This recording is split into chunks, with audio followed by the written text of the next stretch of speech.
Chair, this is the third and final day of this hearing. We'll hear further commemorative and impact evidence, and indeed, this morning you have already heard one account in private. A reminder to everyone of the emotional support that is available either through the inquiry team's mailbox at contact@lampardinquiry.org.uk or via the website lampardinquiry.org.uk at the support tab. Chair, you'll now be hearing the commemorative account of Linda Costard. It's about her father, Geoffrey Toms, and it will be read by counsel to the inquiry, Rachel Troop.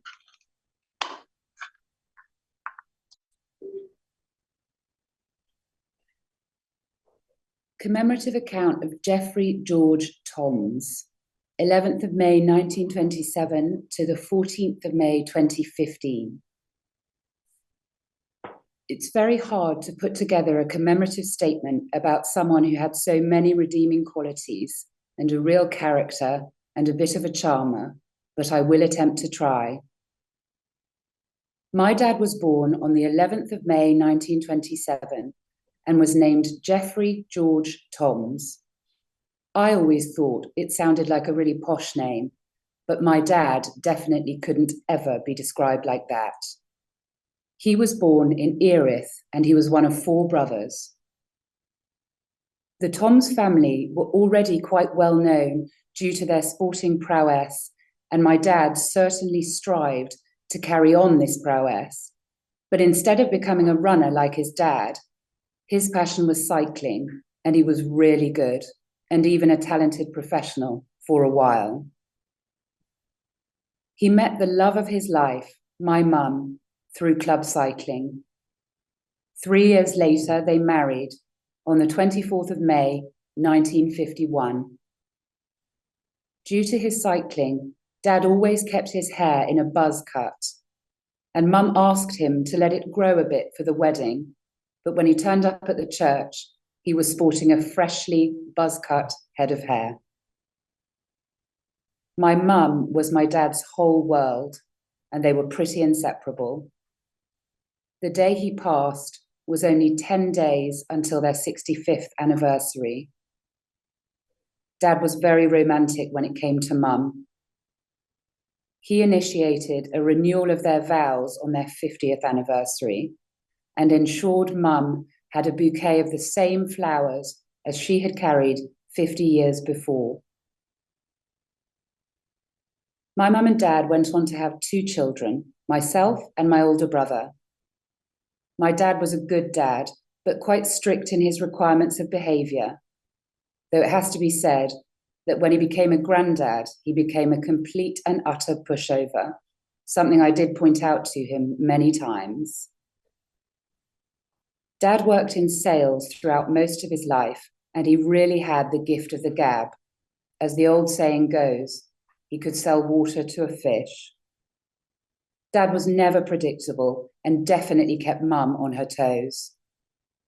She often used to tell us how he used to drive off to work in whatever car they owned at the time, but would drive home in something completely different, as he had done a deal or a trade with someone, as he'd got bored with what they had. Dad was a real character and a proper charmer. He had this way of making all the women among their friends feel really special, but in such a way that it was never misconstrued. There are so many antics and behaviours I could tell you about, which were all part and parcel of my dad. But being as that would take way too long, I'll just mention a few of them. My dad was capable of falling asleep anywhere. He was known to have fallen asleep at a party with his back against the speaker with the music blaring out. He also hated the cold so much, and I remember I'd gone on holiday with Mum and Dad, and I tricked Dad into thinking that the water was really warm when it was in fact freezing cold. Dad was a person who just dived straight in, and in this case, straight back out again.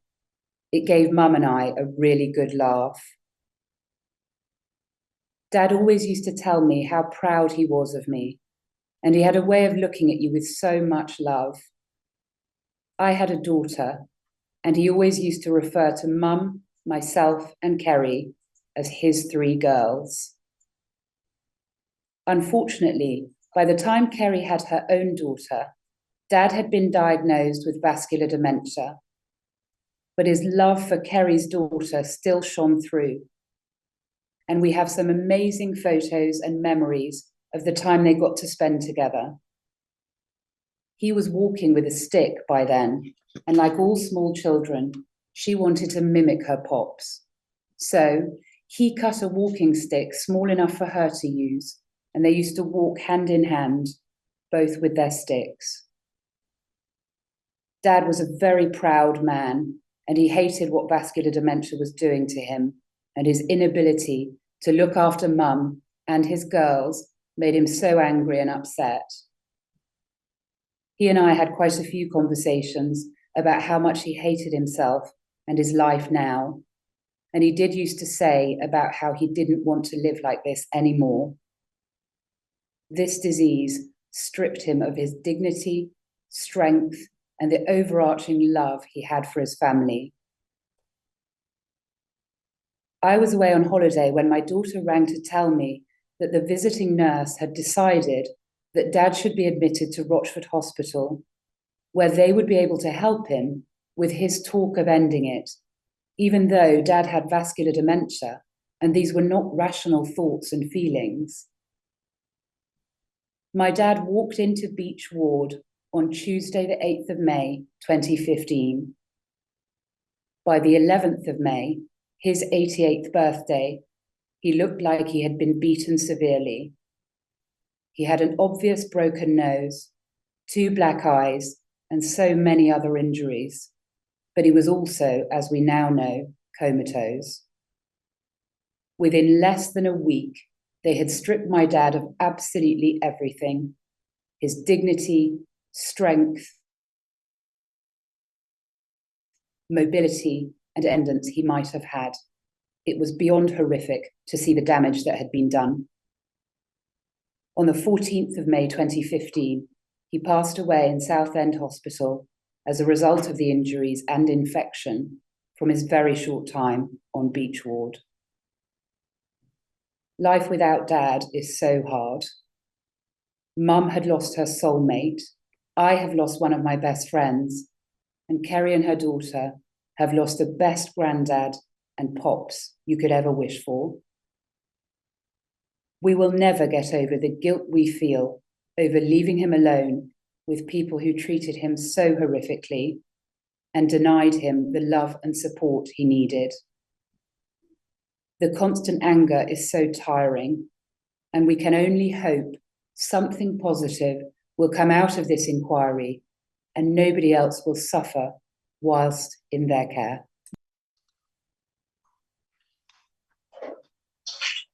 Thank you. And Amanda, would you put up all of the photographs now, please?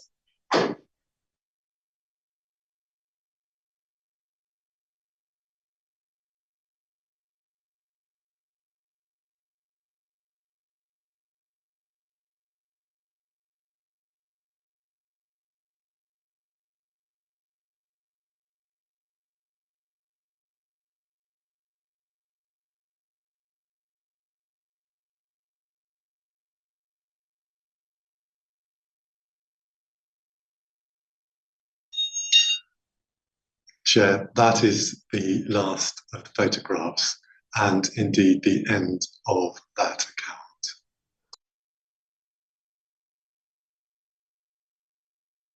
account. I'd like to thank Linda for her very moving account of her father. I'm very grateful to you.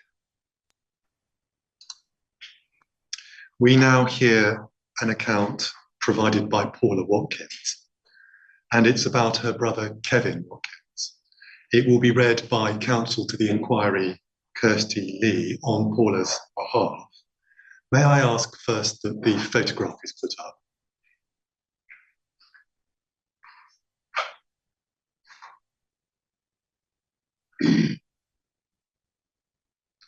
Thank you very much. And Kirsty, please start when you're ready.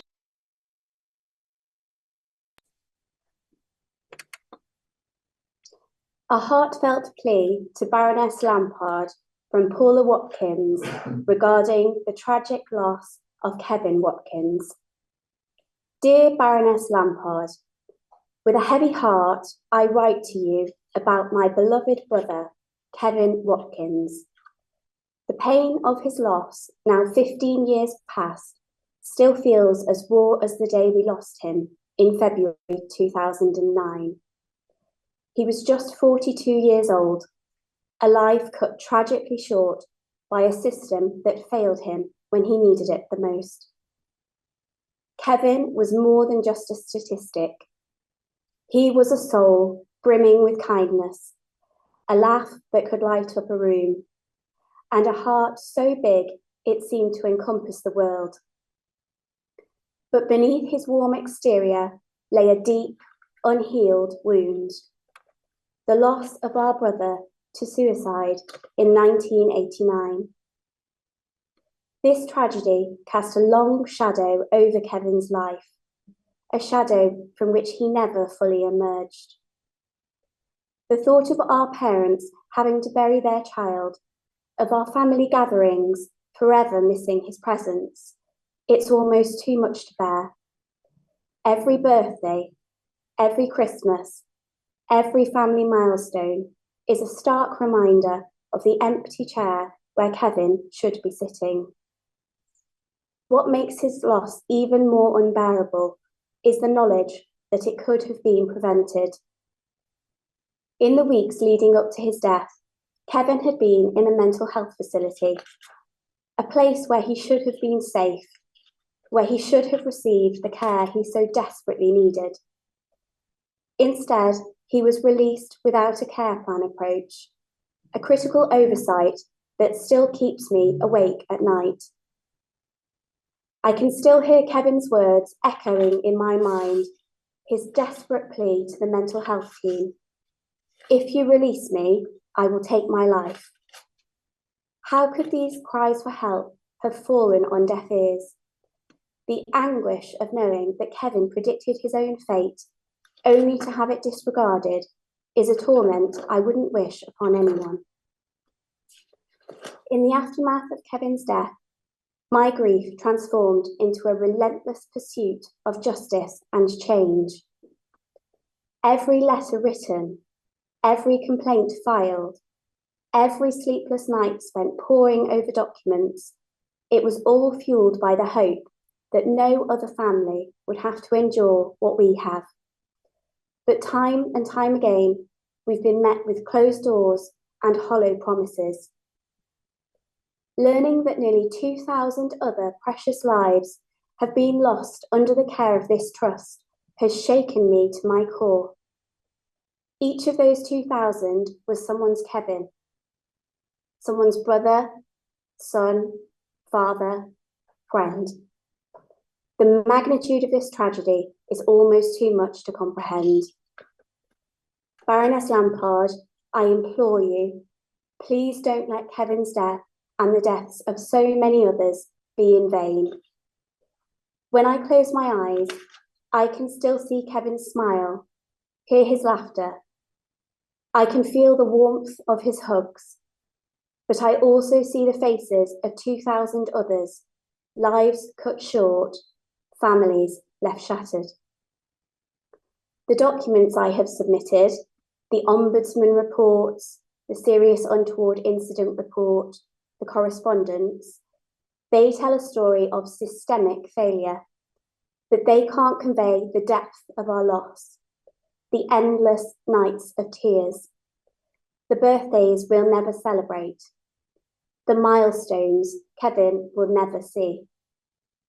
I beg you, from the depths of my grieving heart, to be the catalyst for real, meaningful change. Let Kevin's story and the stories of all those we've lost be the force that reshapes our mental health care system. Too many hearts have been broken, too many lives cut short. With hope, Paula Watkins. And could the final photograph be put up now, please?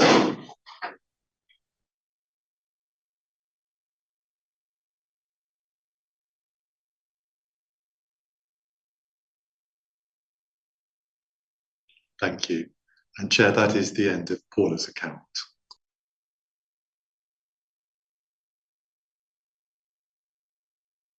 Well, I'm extremely grateful to Paula for a very, very powerful account. Please pass on my thanks to her. We will now hear a commemorative account about Richard Astle. It's by his brother and his daughter, Jim Astle and Louise Astle. It will be read by Rachel Troop on their behalf. Before Rachel starts, would Amanda please put up the photograph?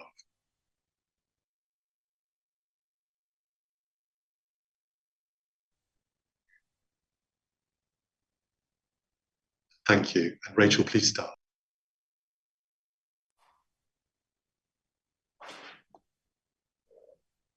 Commemorative account about Richard Astle. This account will be in two parts. First from Jim, Richard's brother, and then from his daughter, Louise.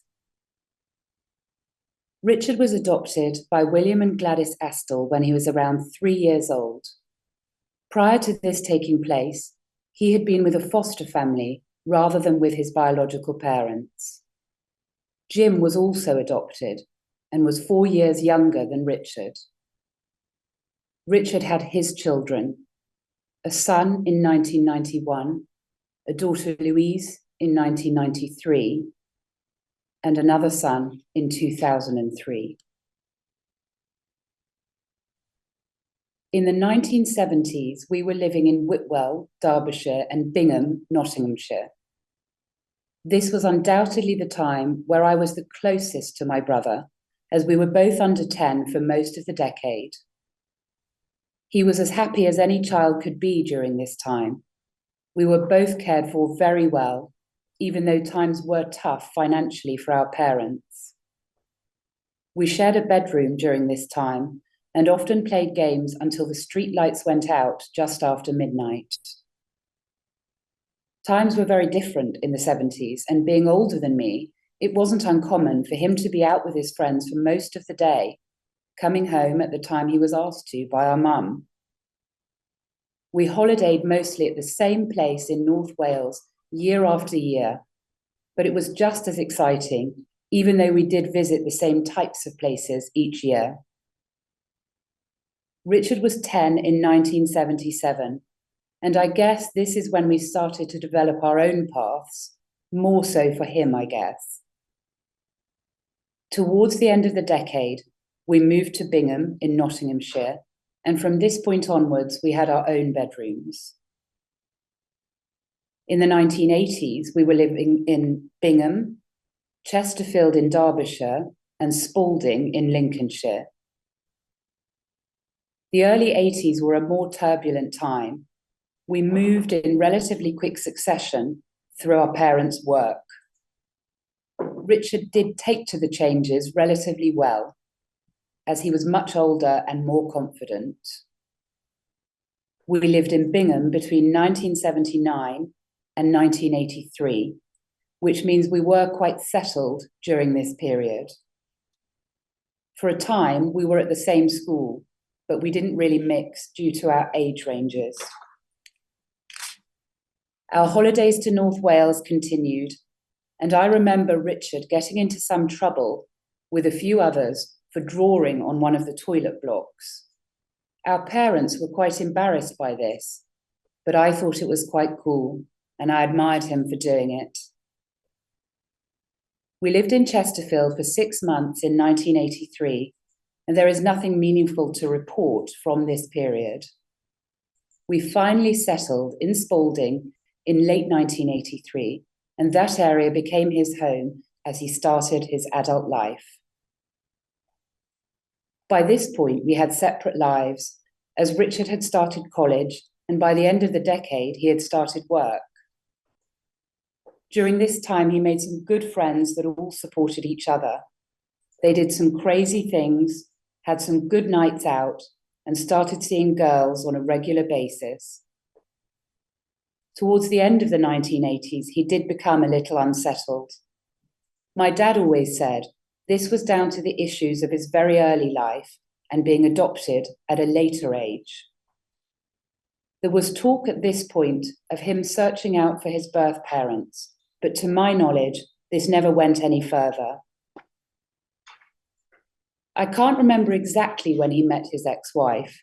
It was later in the 1980s, and from memory, they married in 1988 or 1989. A standout memory was when we both had mopeds. He had a Lambretta, from what I could remember. We would regularly go for a relatively slowish ride down some of the rural roads around Spalding. I remember meeting him in a supermarket car park one Sunday on our bikes. He was letting his wife have a go. It was very funny. As I spent most of the 80s in school and college and Richard had started work, we didn't really see much of each other from that perspective. In the 1990s, Richard was living in Cambridge and Colchester in Essex. Richard's work took him from the Inland Revenue to British Telecom and saw him initially living in the Cambridge area with his wife. These were definitely happier times in Richard's life. His 2 children were born, and he got a better job with BT that took him to Colchester. There were various family trips to Colchester to see him and the family, but these were few and far between. Things got a little more complicated when Richard and his wife split up, but they did their best collectively for the children. Richard had told me he was happy that she had met someone who cared about his children. Richard lived most of the later 90s either single or in shorter-term relationships. During this period, we spent a little more time together at weekends and had some epic nights out. On reflection, I think this is when he started to suffer with his own mental health, as he didn't have a particularly stable personal life. Some stability returned later in the 1990s, as he met his partner, who also worked at BT with him in the Colchester area. They had a good life together, and for Richard, this was the stability that he needed. In the 2000s, Richard was living between Colchester and Lausanne, Switzerland. My first 2 children had arrived by 2001, and on a semi-regular basis, we would travel down to Colchester and meet up with Richard and his partner, along with his son and his daughter Louise. We would spend time doing family things, such as visits to the zoo. For a reason unknown to his family, Richard decided to take a job for Orange in Switzerland in 2002, which meant he was living between the UK and Switzerland. His relationship with his partner continued until he started a new relationship. This led to a separation from his previous partner, and following the new relationship, his youngest son was born in 2003. I visited Richard in Switzerland, and whilst it was initially clear he had made a new life for himself, he didn't always appear happy. In the UK, he had many good friends, but in Switzerland, I think those he thought were friends played on his insecurity, and it was this period that ultimately led to the decline in his mental health. I remember a visit to Switzerland in 2003 to collect Richard's belongings as he returned permanently to the UK, living back with his previous partner. To this day, I don't know what really happened out there, but it's clear he was not himself and the paranoia had set in. A comedy moment during this trip was when I joked about the van getting drug searched when returning to the UK. It was this moment that Richard realised there was still something in the van. This was quickly disposed of. Ultimately, it was this paranoia that led to him taking his own life in March 2004. I recall a conversation with him on the evening he died, where we reflected on our lives together. Despite this, his legacy continues in his sons and his daughter Louise, and they are three fantastic children who are now adults themselves. His youngest son was very young and clearly didn't know his dad, but for the older two children and those around them, I know that it was very hard. The next part of this commemorative account is from Richard's daughter, Louise. My dad was a brilliant father. He was loving, bright, generous and patient, but above all, he was fun and silly. He was full of life, and he was very loved by everyone in his life. He always had time for his children, to do activities, to help with homework or to play games.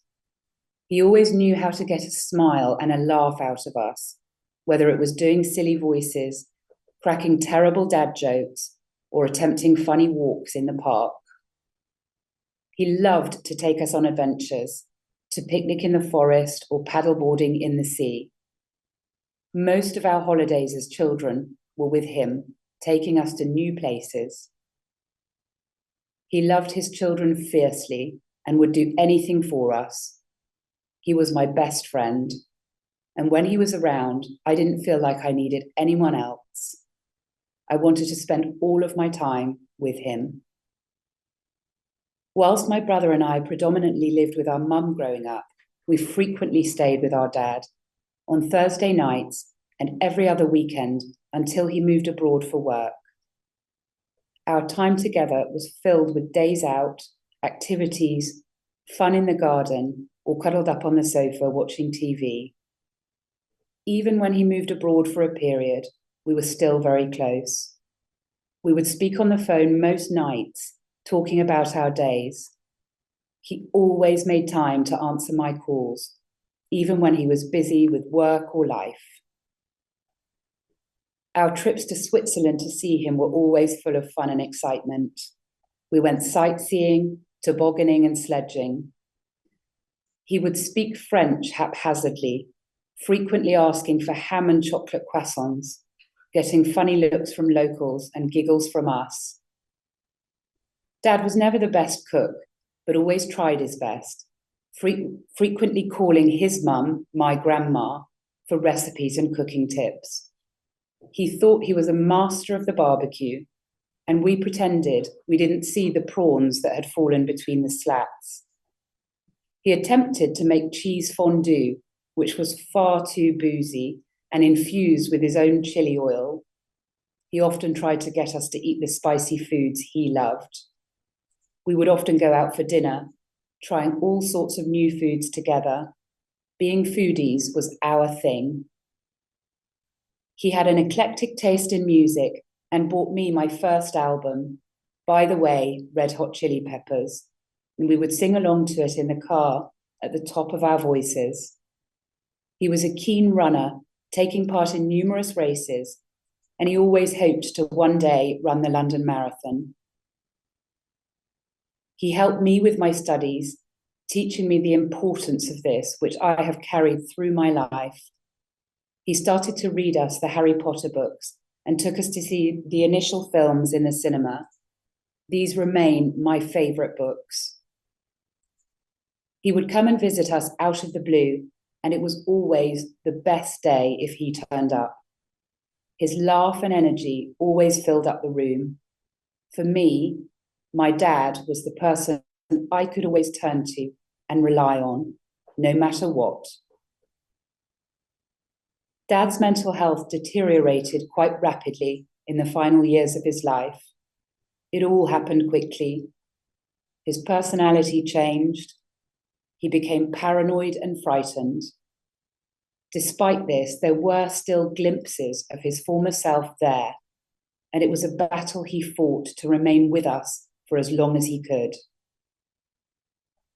His death still has a profound effect on us 20 years on. We have lived more days without him than we were able to have with him. Whilst we are grateful for every day we were able to spend with him, it was not enough. He was gone too soon. He has missed out of so many big life events. He never got to see me graduate or got to meet my fiancé and see me getting married. He never saw his youngest son growing up or saw how well his eldest son has done in his life. I still struggle to talk about him. It is too difficult. I continue to carry the grief and the anger. Whilst it has become less heavy with time, it stays with me. I blamed myself, believing I let him down, and I have had to live with that since he died. The trauma and hurt associated with losing our dad at such a young age has shaped our lives. We had to grow up too fast, losing our carefree childhoods. I often think about how different our lives could have been if he was still in them. He was a bright light that went out the day he died. And would you please put up the further photographs?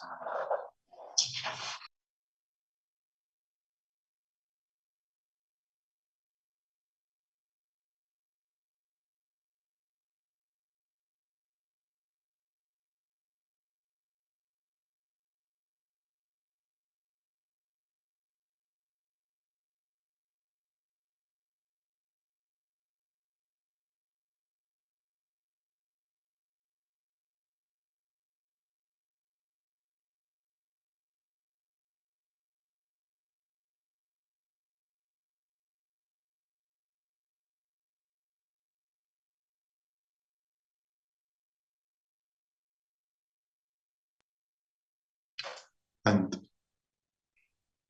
that is the final photograph there, Chair, and the end of that account. Well, my thanks go both to Jim and Louise for the account of their brother and father, Richard. I'm very grateful. We now move to an account that has been provided by Jackie Hammond, and it's about her mother, Diana Hammond. It will be read on Jackie's behalf by Kirsty Lee. Amanda, would you put up the photograph first, please?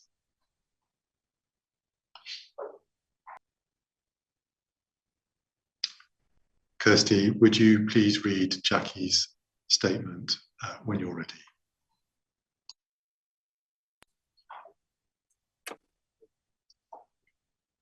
My name is Jackie Hammond, and I am the daughter of Diana Hammond, who was born the 9th of April 1945 and died aged 60 on the 3rd of December 2005. My mum died at Broomfield Hospital A&E after absconding from the Linden Centre in Essex, where she had been getting treatment. I have two younger brothers. My mum was always very loving and everyone loved her. She was chatty and bubbly and always good with children. However, my mum suffered with recurrent depressive disorder and bipolar. She experienced very high highs and very low lows. She would have manic episodes and mood swings and would suffer from periods of no sleep. My first memory of my mum having a mental health crisis was when I was about 10 years old. It was at this time that she tried to harm us, so we went to live with my aunt for a year or so. We moved a couple of years after that. I recall my mum being well for the early part of the move, but then the stress of it all being too much for her and her mental health deteriorating. My mum had suffered with suicidal thoughts and had multiple admissions into mental health facilities. She made multiple attempts to end her life, including one occasion when my younger brother had found her. I have found out since her death that she attempted suicide more times than we knew when she was alive. but I do not know how many attempts were made. There were sustained periods in which my mum was well, the longest being 15 years. I was in my late 20s during this time and had gone to work in Australia, as I felt she was well enough that I could go, although I would come home every year to see them as I got homesick. During this time, she was on medication that seemed to fit her well. It was after I got back from Australia around 2003 that her medication changed. I don't know why her medication was changed, as she had been stable. At the time, she was treated by a doctor in Southminster, and my dad just told me that they had changed it, but didn't elaborate on the reasons. We weren't told much when we were younger, as our dad dealt with much of the detail of caring and supporting our mum. He still finds it very difficult to talk about my mum and what happened. In 2003, after my mum's medication was changed, she was treated on and off at the Linden Centre, mostly under section, but there were voluntary instances as well. I think the first time she was taken to hospital after the medication change was when she had been found in a park in Basildon after taking an overdose. She was admitted in Basildon and then moved to the Linden Centre from there. Mum's first admission to the Linden Centre led to a prolonged stay of a few months, and we would visit her regularly. After that, she was readmitted on a few occasions when she was unable to cope at home. She was getting no sleep at all and was a risk to herself and her family. On 16th of November 2005, my mum was admitted to Finchingfield Ward at the Linden Centre, as she was actively talking about suicide. I believe this was under section. Whilst she was at the Linden Centre, the nurses would communicate to us what she'd done or what medication they had given her. They would give her medication as well as try and do some talking therapy and group therapy. She had always been so chatty and bubbly, but when she was on the medication, she was drowsy and quiet and more introverted, so I don't know how she got on with the groups. When we would visit her at the Linden Centre, we would walk around the grounds there, or if the weather was poor, we would sit in the TV rooms with her. We thought Mum was getting treated and that she was in the place where she could be helped. The Linden Centre told my dad they wanted to try electroconvulsive therapy, ECT, on her. The electric therapy had been explained to Dad, and he relayed it to myself and my brothers. We were all hopeful it would work, and I think my mum was too. On 2nd of December 2005, after the second session of ECT, my mum absconded from the Linden Centre. She was meant to be watched every 15 minutes, so I don't know how she could have got out, as it seemed so secure. She must have not been being observed properly and sufficiently, and obviously something went wrong. When my father rang me to tell me she had gone missing, I went home and met him, and we drove around looking for her before we got a call from the transport police who said she had been found. She had been found seriously injured on the train tracks and taken to Broomfield A&E. She died in the early hours of 3rd of December 2005. As a family, we were distraught at the circumstances of Mum's death and couldn't understand how she had been able to abscond from a facility we thought was secure and meant to protect her.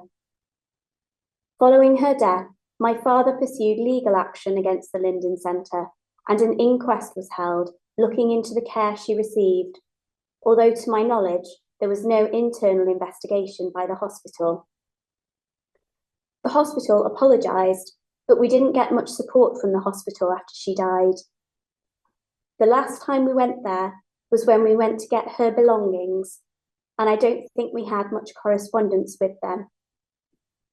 I never felt the hospital show much remorse at all, and it felt like they treated my mum as just another statistic. My mum's death has seriously impacted my own mental health, and I have had NHS counselling sessions over the years and have tried therapy to come to terms with my grief. My mum was a loving and popular person with many friends, some from all the way back to her first job when she was a telephonist at Chelmsford Telephone Exchange. I remember her going off to bingo and line dancing with her friends. She loved music, especially ABBA and the Beatles. She once went to a Tom Jones concert and kissed him, which was a story she loved to tell. I happened to also meet him once on holiday in Spain and told him this, and he asked what was her name. She was only 60 when she died, and my children, aged 13 and 17, never got to meet her. She would have made a lovely grandma. She was so great with children and used to make the most fabulous chocolate cake, which I know they would have loved. She got to meet my niece, who was only a few months old when she was alive. She got to hold her and was great with her. I used to work as a nanny and have the children I cared for around her. She was always so good with them. I have found it hard not having support from my mum with my own family and missing out on all the important milestones in our lives. I treasure the letters she wrote me when I was in Australia and the videos of Mum, often up and dancing as she loved parties. But as my children grow older, I worry about them asking why she is not with us and what to tell them. I want to speak about my grief and experience as I don't want this to happen to anyone else. Something needs to be done to ensure that patients are monitored properly and especially prevented from harming themselves whilst under treatment and care within a facility. I hope the work of the inquiry succeeds in stopping other families from suffering the terrible loss we are still coming to terms with. And please put up the final photographs.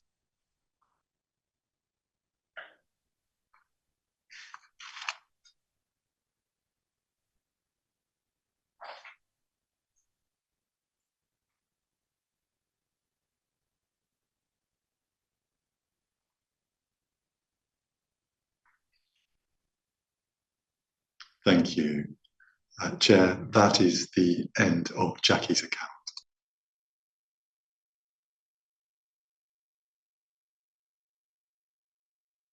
Please can I thank Jackie for taking the time to provide that account.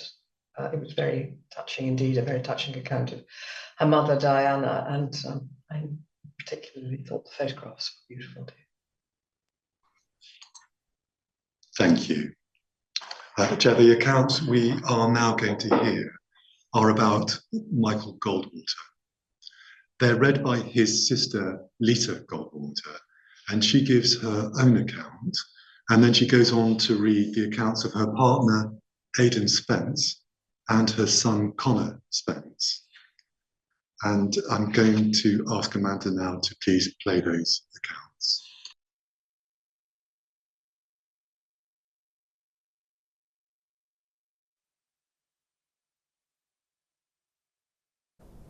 My name is Lisa Goldwater, and I'm here to speak about my brother, Michael Paul Goldwater, who died on the 5th of April 2000 when he was just 35 years old. Michael was adopted by our family when he was 10 days old and was the third child after my older brother David and myself. My parents were so relieved to have him, and he was welcomed into our family by all our relatives. As Michael was only a couple of years younger than me, we were close growing up. He was a happy child and used to tease my brother and I by saying we were just born, but he was chosen. When the inquest into his death took place, his adoption was stressed and emphasised as if it meant he wasn't my parents' actual child or that he meant less to us, but this was not the case. Michael was my little brother and I always wanted to protect him growing up. Michael was very funny and chatty and he made me laugh a lot. Michael had shown signs of mental health struggles as a teenager and would act out at times. I remember the first time being frightened of him when he was about 15, but then things went back to normal for quite a few years. It wasn't until Michael was about 18 that he really started to show signs of mental health problems. He had started to smoke cannabis and once told me he felt like he was stuck in a trip. Other times he believed he had telepathy. I was concerned and was training to be a mental health nurse at the time, and so my mum and I got hold of a psychiatrist to come to our house to see him, but they told us Michael was fine. When Michael was about 19, my parents were going on a big trip on the Trans-Siberian Railway, and I was worried about Michael being at home alone, so I went down to stay with him with my boyfriend at the time. It was during this time Michael first went into hospital. He'd barricaded himself into his room, and when I tried to open the door, he became violent, throwing table legs at me, and I later saw he had carved Lisa Die into one of the tables, alongside many other messages written about me. I was scared, and the boyfriend at the time managed to shout him down and stayed with him while I went to a nearby phone booth. I called the emergency doctor and they took him to hospital. I didn't want to put him into hospital, but I was worried and I wanted to make sure he was okay for my parents. He wouldn't let me go with him, and I worry that he never forgave me. After that, Michael was in and out of inpatient care at Romwell Hospital, most of which was an informal admission. When he was home, there were incidents of violence towards my parents. He was paranoid they were attacking him. When he was in hospital, he always said he wanted to be home, and this made my parents feel hugely guilty, but he needed to be helped, and we thought he would be. Michael's diagnosis did change over the years, but he suffered with schizophrenia or schizoaffective disorder. He would self-medicate with marijuana and other drugs, as he said this would stop him feeling anxious and stop him hearing voices, but I think this was only making his mental health worse. He would also be in hospital in intensive care for periods at a time, as he wouldn't eat properly or take his medication for his diabetes. Michael's stays at Romwell started in the early 80s and sadly continued until his death in 2000. He seemed to be in all the time, as each admission was for fairly extended periods. When he was home, it felt like it was just a matter of time before something happened. He was using drugs, and I tried to get him help and let him come and stay with me, but social services had washed their hands with him. I wanted to help him but didn't know how, and his illness took over our lives. His mental health continued to deteriorate, and he would be admitted back into hospital as an inpatient. I always had the feeling his care was substandard, and there was a lethargic air with a lot of people being put into big hospitals. I didn't like him being in hospital, but you think at least he'll be safe. My parents and aunt had visited Michael the day he died and say he seemed much brighter, buying them coffee and loving the gifts they'd brought him. Later that day, the police arrived at my parents' door and told them that Michael had had a heart attack. They said he'd been taken to Basildon Hospital, but as there were no intensive care beds, he was being taken to Harlow. When my mum and dad arrived at the hospital and saw him on life support, the doctor then told them it was very bad news, and the police wanted to speak to them because it was a homicide inquiry. The morning after Michael went into hospital, my parents rang me to tell me that he'd had a heart attack. When I got to the hospital, I realised he'd actually been restrained and he was put on a life support machine. He had already lost his pulse. It's all a bit blurry, but I accidentally walked in when they were doing a brainstem test on him, and I could just see the flat line. I grabbed my breath, and that's when I realised there was no brain activity.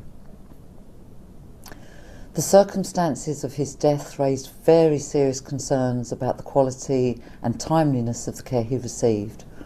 While no criminal proceedings were pursued, an internal investigation was conducted, resulting in temporary suspensions.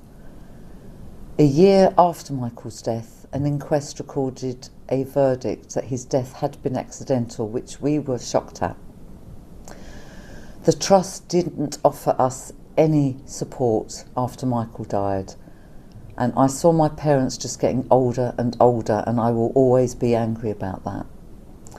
It was all a bit secretive, mucky, and my experience was there was no support whatsoever from the Trust. We never got a sincere apology from the Trust for their failings in care. The inquest was an extremely stressful and traumatic time, and it felt everyone there was just trying to cover their own backs. My parents did not want to sue the NHS. We just wanted to know what had happened. It felt like no one took the proceedings seriously, and this took a huge toll on our family. My dad suffered a major stroke and was completely paralysed with no speech that he never recovered from. He died in 2004, just a few weeks later. In 2005, my older brother went missing and was found dead after a week. It was like a domino effect. Everything happened one after the other. It was harrowing. It's not just what happened to Michael, it's also everything that happened as a result of it, and the devastating impact that has left lasting scars that will never fully heal. I share what happened to Michael in the hope that no other family will endure the same heartbreak, and that urgent changes will be made to protect vulnerable patients in mental health care.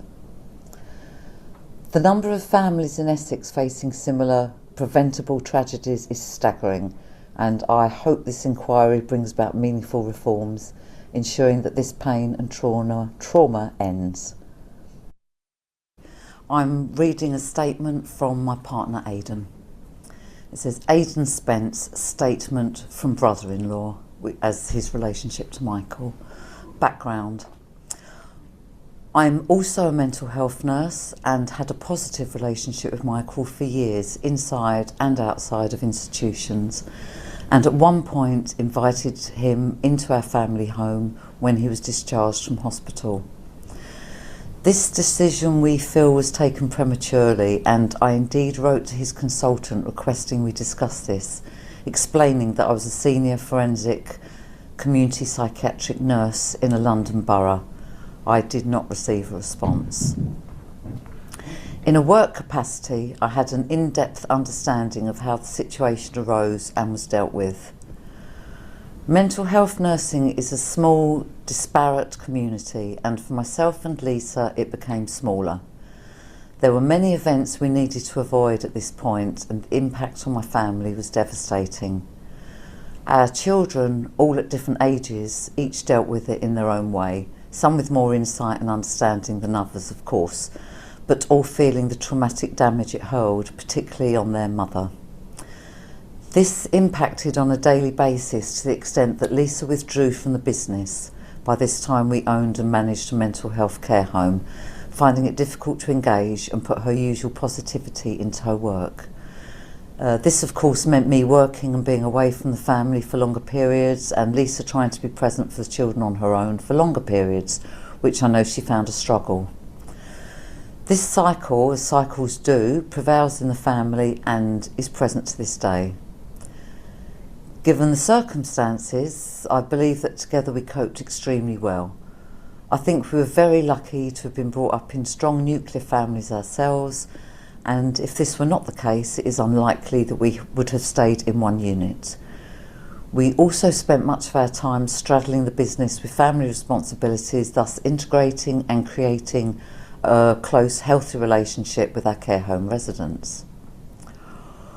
Witnessing Michael's deteriorating mental health in the community assisted in our motivation to set up our care home for men displaying challenging mental health issues. We hold an outstanding CQC rating. The kids have never had Christmas dinner in our own house without a table full of paranoid schizophrenics, and although I say that with a sardonic smile, I believe that our focus saved us from a much worse outcome. Strong families can find a way, and as parents we always have to find positive outcomes to our often unique challenges. All families experience trauma, and after all we're only as happy as our unhappiest child. Maybe that's what drives us. Thank you for giving us this opportunity to speak. It is, at the least, a wonderfully cathartic experience and helps us reflect and put some of the past into perspective in our own unique way.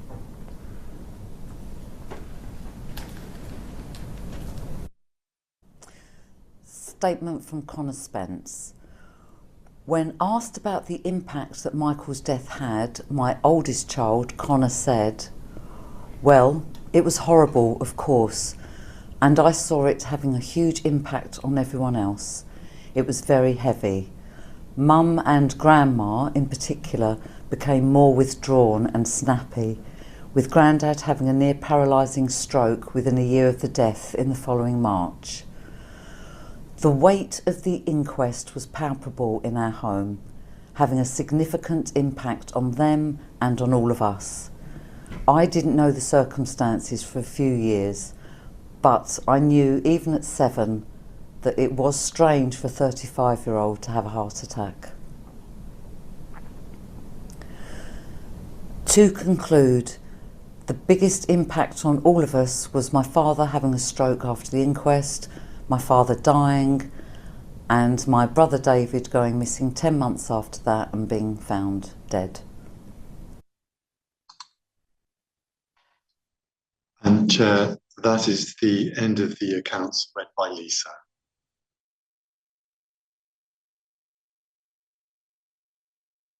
Well, my thanks go to Lisa, providing a very moving account of her brother Michael, and also to Aidan, to Connor for their contributions. Thank you. Chair, we're now going to have a break for around half an hour. So I invite people to return at 12:20. That's for people on the live feed. There's a 10-minute delay for those watching on YouTube. So 12:20 for the live feed. Thank you very much.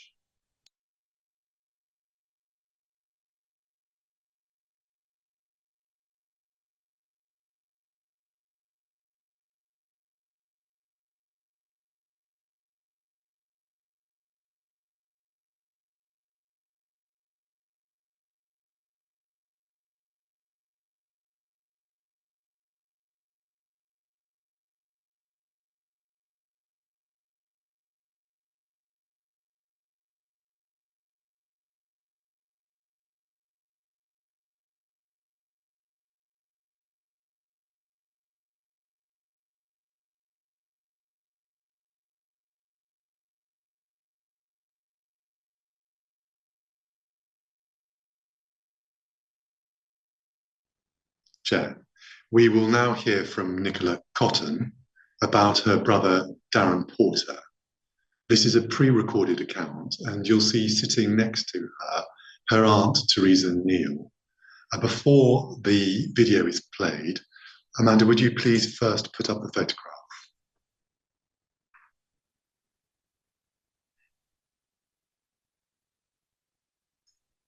Thank you very much. And would you play the account?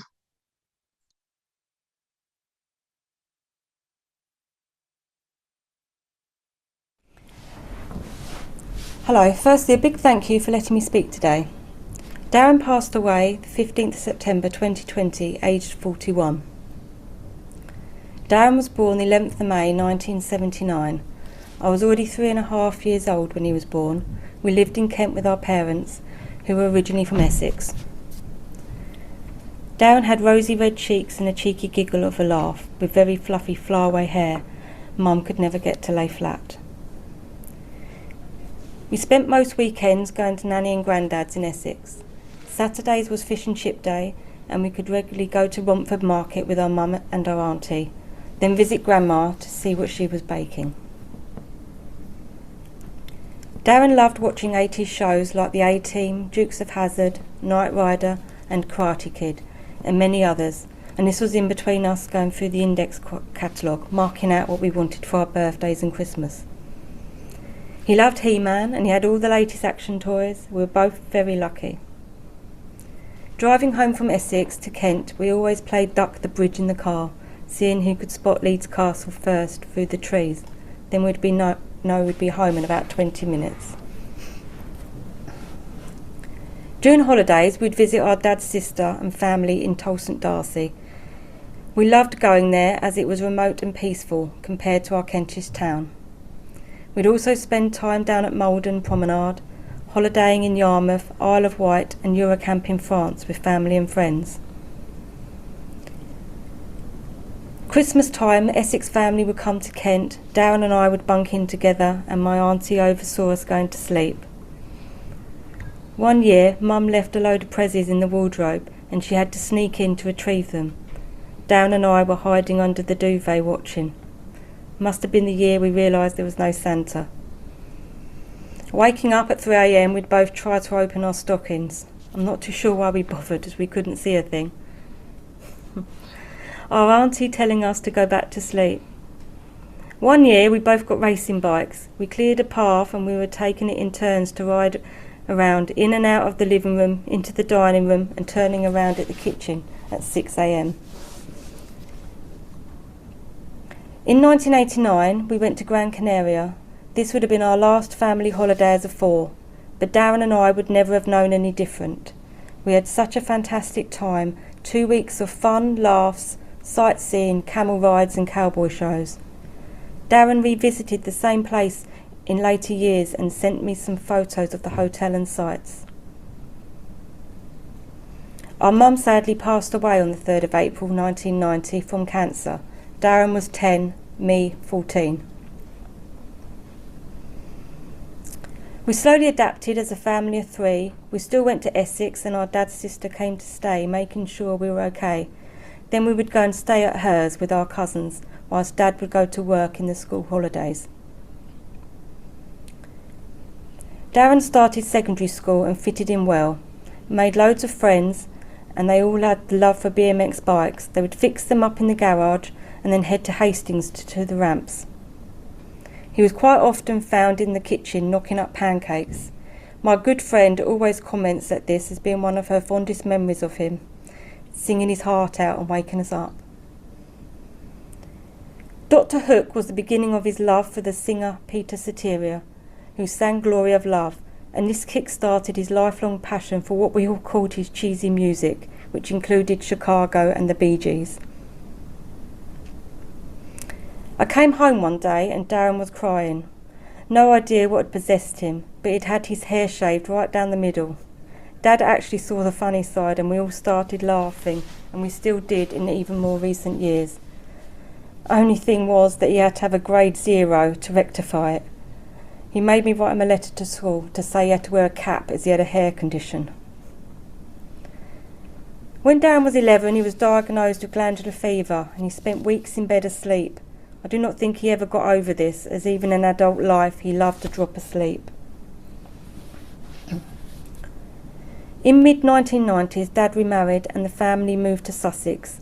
I didn't go as I was 18 and had a job, so I managed to secure a room with a family friend, then later got my own flat. Darren one Saturday in the pouring rain decided to come to Kent on his moped. He had to come the coastal route and it took him hours, and when he arrived he was soaked through, and so tired he slept for about 12 hours solid and didn't even get to see his friends, as he had to go back the next day, but it was good to see him. Dad's marriage didn't work out and he moved to Essex to be near his sister and set up home. For a brief time we all lived together again in Essex, which was great to be under the same roof again as a family of three. Dad met Anne, of whom he married, and they have been together for over 20 years now.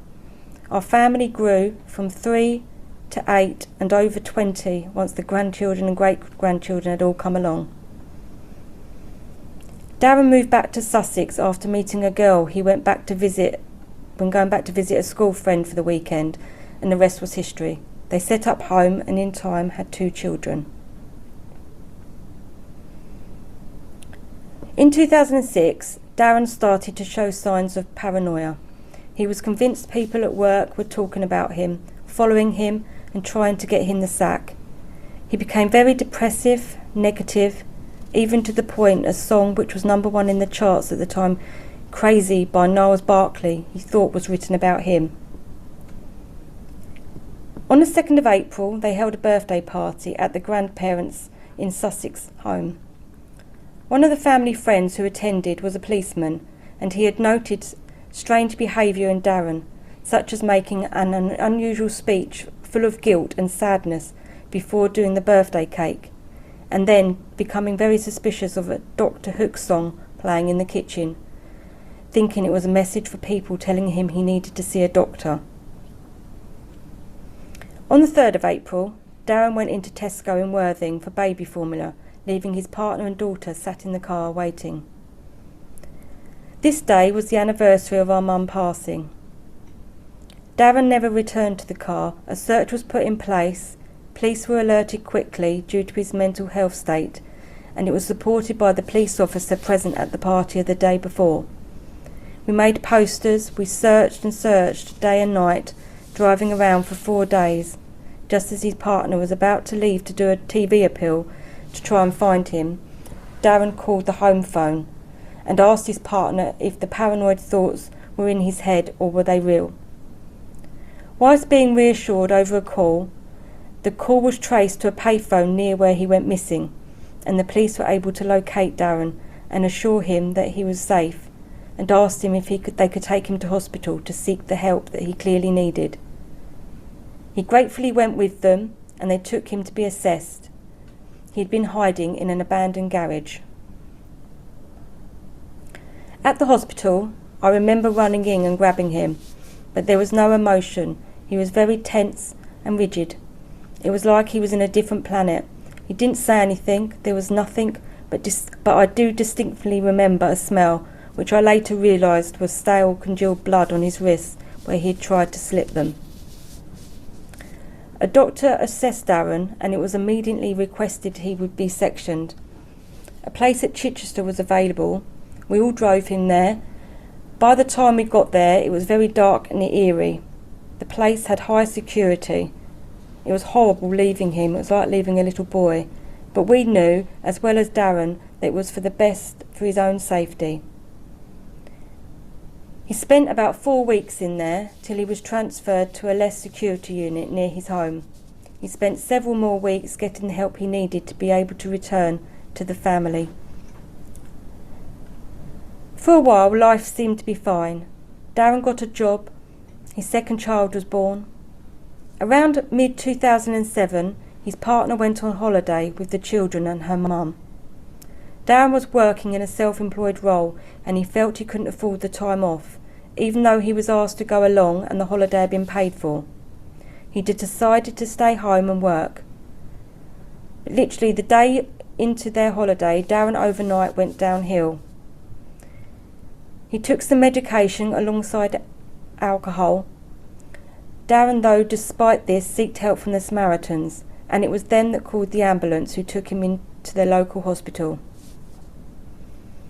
Whilst this was happening, Darren's partner had become concerned because he wasn't returning her calls or texts and hadn't shown up for plans she had made with friends to keep him busy and upbeat while she was away. So she asked her stepdad to go to the house. It was a neighbour then that told him she saw him leaving an ambulance. Darren was just discharged under his care. With this, they both travelled to Spain to be with the family. They spent the remainder of the holiday together, which Darren clearly needed. Early 2008, their relationship mutually broke down, and Darren decided to move back to Essex with our dad and stepmum. He still had contact with the children and would visit weekends when not working, spend time down there, and even bring the children back to Essex to visit the family. Darren and his partner were dear friends and there wasn't no animosity or hate, and still remained until he died. It was just the case that they knew it was the right thing to do for everyone to recover from the damage that had taken its toll on them both. Darren's health and the family's well-being with such small children to consider. Both still very much loved each other, and the decision, although the right one, was a very difficult one to be made. Darren knew he had to give them space and not drag them down. It was the best way for everyone, including himself. Mid-2009 he had another relapse. This time though he took himself off to the Brambles, a mental health clinic in Colchester, where he spent about 2 weeks recovering and getting the advice and help he needed. From this he returned to Dad's and work and even found himself a flat. Over the years, Darren was so up and down. One day you would talk to him and he was extremely low. Then I would call him back the next day and it was like he'd won the lottery. No two conversations would be the same with him. You did need a lot of patience, and I did, as did Dad and Anne. They lived closer than me. I was back in Kent. He had many relapses and at times would turn up at their home in the early hours in tears. They would sit with him for hours, sometimes in silence, till he was ready to talk, drinking lots of tea with Dad. Early 2018, Darren went to the doctors as he wanted help. He knew he needed medication and at that time was not on anything permanently. He was a bus driver and he didn't want to jeopardise his job or take something that would make him tired. I am on the understanding he possibly was prescribed something. The doctor referred him to some cognitive counselling, but the referral time was slow, so Dad and Anne and I had paid for him to have private counselling whilst he waited for an appointment, of which he was extremely grateful. He never turned down help. He always found it difficult to open, but it was easier for him to talk to strangers. He had private sessions which helped him massively. Darren turned 40 in 2019 and he wanted to do another skydive. He'd done one previously back in 1999 and loved the thrill. We all chipped in for his birthday and even paid for it to be filmed and kept as a memory. 2020 started odd for everyone with COVID, and I guess this gave Darren a lot of time to think. I would often call him for advice and vice versa when he was on his break. We would chat about our day-to-day stuff and give each other suggestions on what Netflix films to download. He seemed fine, nothing out of the ordinary. June 2020, when we were allowed to start mixing outside, I met him at the children's mum's house and we spent the day in Arundel with the kids. On the rowing boats, walking, chatting and eating ice creams. I absolutely treasure this day. I have a photo of us all balancing on a huge tree stump and a stranger took a photo of us. It's one of my last smiling memories of him. We also had a trip to Chessington, the World of Adventures, where we took the children and had a fun-filled day out. August came, Darren bought himself a Mini Cooper. He loved these cars and had several before, but this one was a classic red, and he absolute was his pride and joy. It wasn't cheap, so he bought himself a tent to act as a garage to help preserve it. Bus driving was not for Darren really. He loved driving, but I think the people were a bit too much for him at times. So late August he started the process to become a lorry driver. He took the relevant on-screen tests and seemed extremely positive and excited, and all was going well. The week before Darren died, I don't recall anything different in him. He spoke as normal. We spoke as normal, but something must have happened and triggered off his depression. He even signed himself off work. On Sunday the 13th of September, my dad called me to say Darren was in a bad place. He was expressing signs of paranoia, guilt, and that he just didn't know what to do, as he feared he was being watched by faces in the window across the road in a nearby building. He was even convinced people were flashing their car lights as part of a conspiracy to capture him, when in reality it was people probably being nice and letting the bus out. He did not trust anyone, he wasn't eating, and he thought he was being poisoned. The crisis team were called and Darren was visited that afternoon in his home. Darren confessed to trying to take his life several months before. None of us were aware of this, and the guy asked Darren several questions about the state of his mind. 1. Are you feeling suicidal? His response was yes. No notes were made on this visit. All the guy could do was reassure Darren that someone would call him in and visit the next day, the Monday. This didn't sit well with Darren, and there was quite a few trust issues. The guy left and did not submit his report to 23:59 that evening, hours after leaving Darren. I called Darren on the Monday morning and I wanted him to know I loved him, and I was trying to get him to eat and drink, reassure him all would be okay. The conversation was very much one-sided. He could not even string more than 2 words together. Problem with Darren, he carried unnecessary guilt. One that has stuck with me since his first relapse in 2006 is that on the day of our mum's funeral, after he went off playing football with his friends. I don't remember this, neither does my dad, but he had seen this as an awful thing to do, and it carried heavy on his mind. We both said to him so many times, Mum would not have wanted anything more than for you to be happy and playing. On Monday's visit, again Darren asked if suicidal. The response was the same. He was in fact worse than that of the Sunday, due to lack of food and water. His mind was very psychotic, he trusted no one, he was very blank, and the guy asked several questions about his past. He would have been aware of Sunday's visit and Darren's history, as he was in the system. No medication could have been prescribed without a doctor, and the first available appointment offered to Darren was on Wednesday the 16th via a Zoom call. This would never have worked for Darren. He needed a face-to-face help and support. His depression and anxiety had deteriorated, and this call did not even guarantee medication could have been prescribed. That Wednesday was also my uncle's funeral. Darren had already expressed concerns and felt guilty for not being able to go. We tried to reassure him that this was not an issue. Dad said he would be with him during the Zoom call. As the day went on, he became more depressed and very vulnerable. He even asked if he went to hospital, where would he go? A response was it wouldn't come to that. This to Darren would have been a very massive blow to him, as he would have seen this as a negative. He never ever had an issue with getting help. He would have seen this as people playing with his mind. That evening, the mother of his children also called him with concern. She recognised the signs of the paranoia she had witnessed before and asked him, "Do you feel safe?" To which he replied, "No, I can't talk," and he felt he was being listened to and unable to talk freely. On the morning of Tuesday the 15th of September, around 6:30, Darren sent himself to sleep forever. He was found in bed asleep with a ligature around his neck. I have no words on how I felt when my dad called me. All I remember is screaming, "No, he didn't need to go.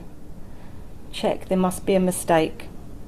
My poor dad was beside himself. It breaks my heart knowing he was there sitting with Darren on the floor, waiting to be collected by the coroners for several hours. I then had to break the news to the children's mother, who had to tell the children the devastating news that they had lost their father so suddenly. Something I never thought I'd have to do, and it breaks my heart to this day having to say those dreaded words. "He's gone, I'm sorry." When the police arrived after the ambulance crew had finished, my dad was sat in the lounge, and as the inspector left, he heard him say to his PC, "Mark it down as a suicide." Nothing was said by my dad till several weeks later. I figure the shock of absorbing his son had died hadn't sunk in, but it seemed very insensitive, and how on earth did he know what happened just by glancing? He was only spent 5 minutes upstairs with him with that. The first couple of days were a blur. Then the coroner said they could not give a cause of death due to insignificant findings, no marks on him to show how he had died. From this it led to an autopsy being taken, and then it would go to an inquest. This at first was very daunting, and we all had mixed feelings and emotions. We had no idea of the process, but looking back at it now, it opened up a massive assortment of problems and concerns that we had, and it could be raised by us as a family, so we took this as a positive. We requested a full EPUT report and statements, and as did the coroner. In fact, from Darren dying to the actual full 2-day inquest, which was 22 months, we still had to chase and chase, even a few days before the start. On reading the report, there were so many failings. The report was half complete, a lot of copying and pasting, wrong information, silly things like they referred to Darren as only having one child of whom he had no contact with. This was far from the truth. It said Darren had denied any active intent. This again was not true, as he had said so on the Sunday, and it was documented in the report. Boxes ticked that indicated he should have been sectioned. If someone who has a history of mental health and tells you they are suicidal and has recently tried tells you all this, then surely the appropriate action is to get them in somewhere of security, especially if they are willing to go.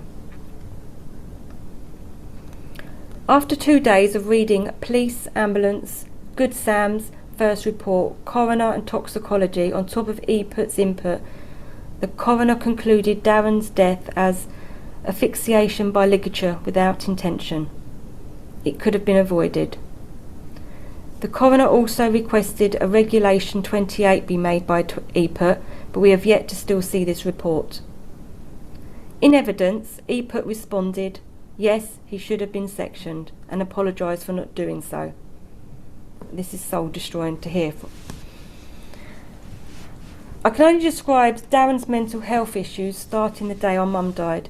His psychosis crept in and it slowly ate away at him over the years, leading to his death.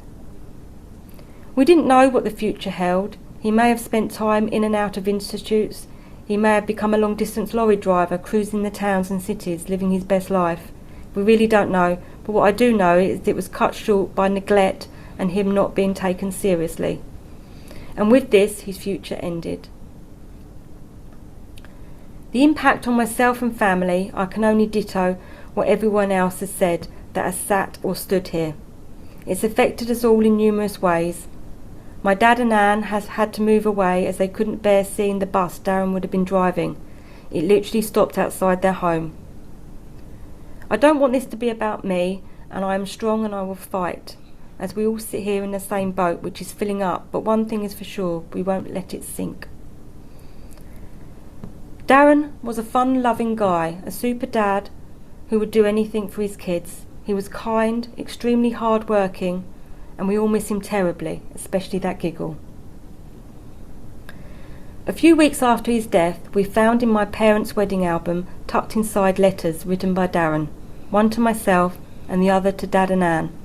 We treasure these as he expressed his love and gratitude for us for always being there for him. My letter back to Darren would have read,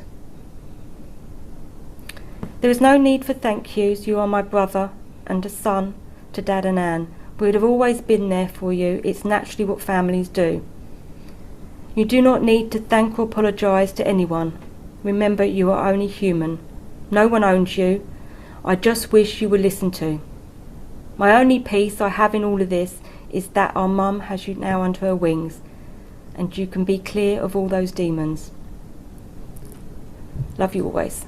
Fly high, little brother. Thank you.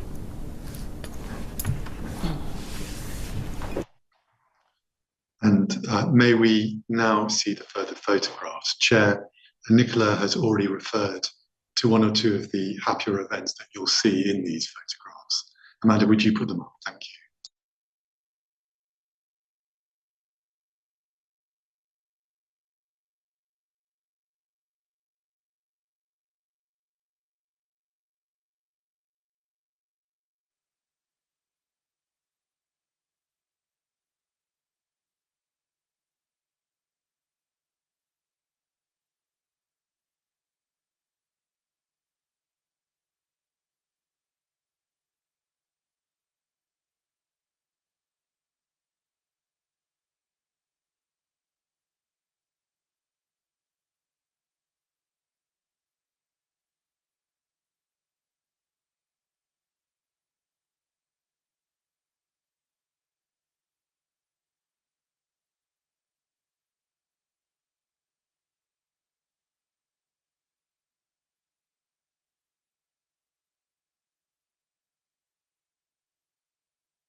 And Chair, that's the final photograph and the end of the account.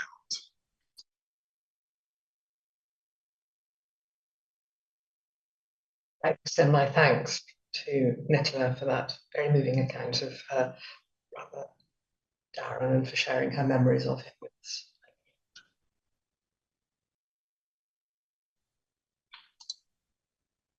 The next account is by Nairamba Nota and is about his son Christopher Nota, and it will be read by Rachel Troop.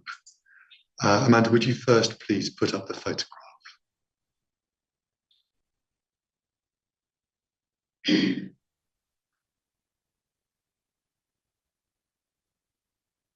Thank you very much. And Rachel, please start when you're ready.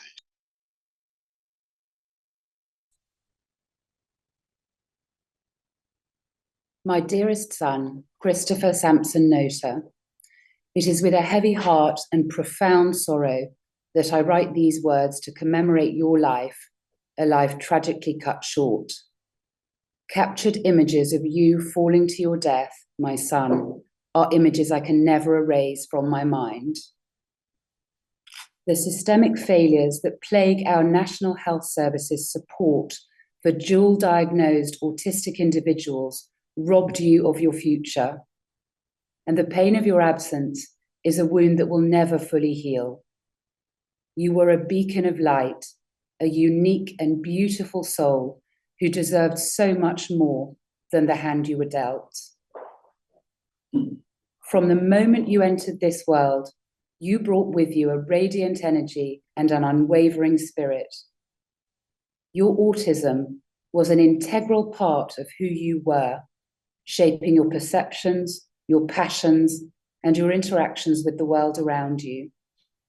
It was never a burden, never a deficit, but simply a different way of being, a different way of seeing the world. Your mother, Julia Hopper, spoke at length about your growing pains. I adopt each and every word she mentioned. As a child, you were fascinated by numbers, by patterns, by the intricate workings of the world around you. You had a thirst for knowledge, a desire to understand how things worked. You loved learning about history, about science, about the universe. And you had this amazing memory, able to recall facts and figures with incredible accuracy. You were also talented in your own way at recognizing sequences, interpreting them, expressing yourself through symmetry, or arranging toys in a particular manner. You possessed a keen eye for detail, noticing the nuances that others often missed. You had an unwavering focus on your interests, pursuing them with passion and dedication. Whether it was learning about historical events, mastering a new video game, or immersing yourself in the world of music. How you loved music. As you grew older, you would listen to your favorite songs for hours on end, lost in the rhythm and the melody. Music was your escape, your solace, your way of connecting with something bigger than yourself. It was a language you understood, a language that spoke to your soul. The world was a tapestry of sights and sounds to you, a symphony of sensations that you absorbed with an intensity that was both beautiful and awe-inspiring. And you had a genuine love for the people in your life, expressing it in your own unique and beautiful way. The world, my dear son, was not always kind to you. The challenges you faced were immense, and the resources available to support you were woefully inadequate.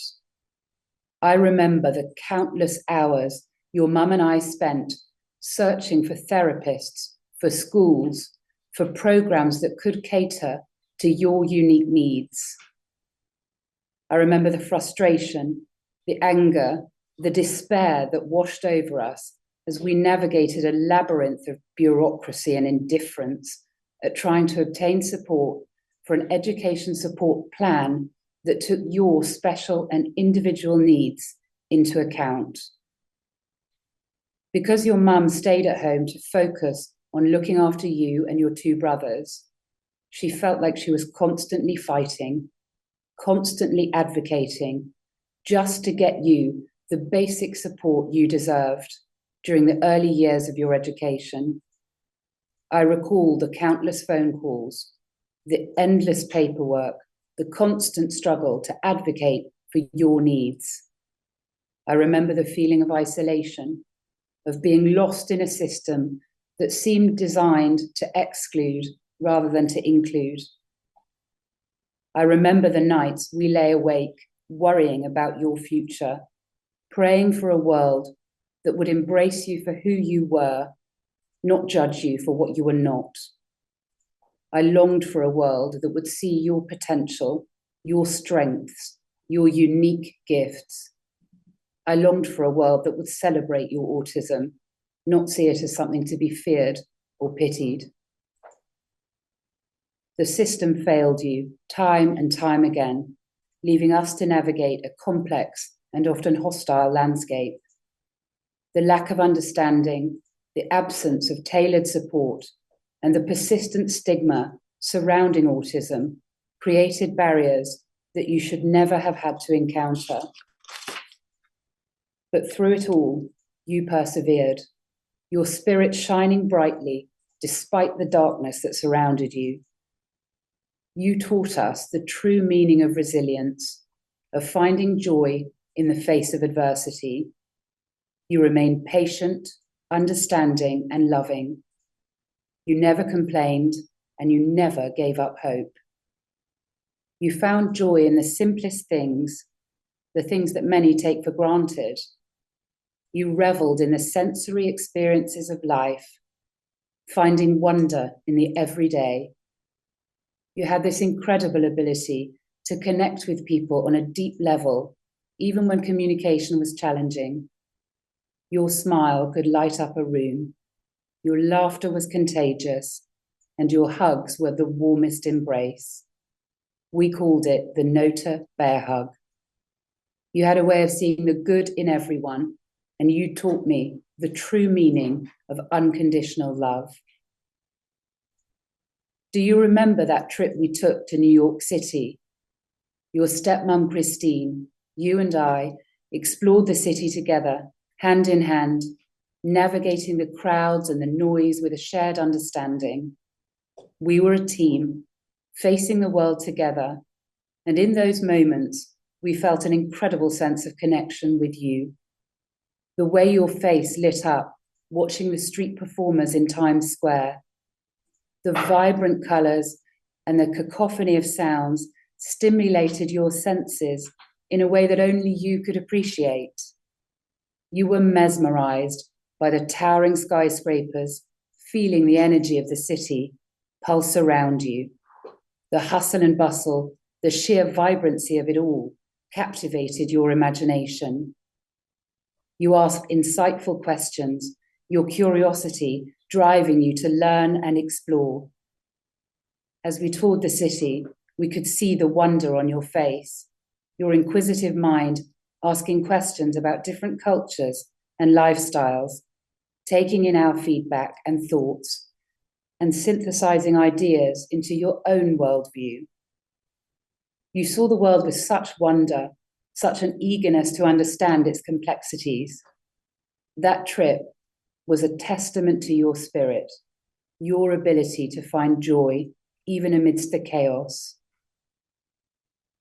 And who could forget that rainy afternoon we spent at that indoor American baseball facility?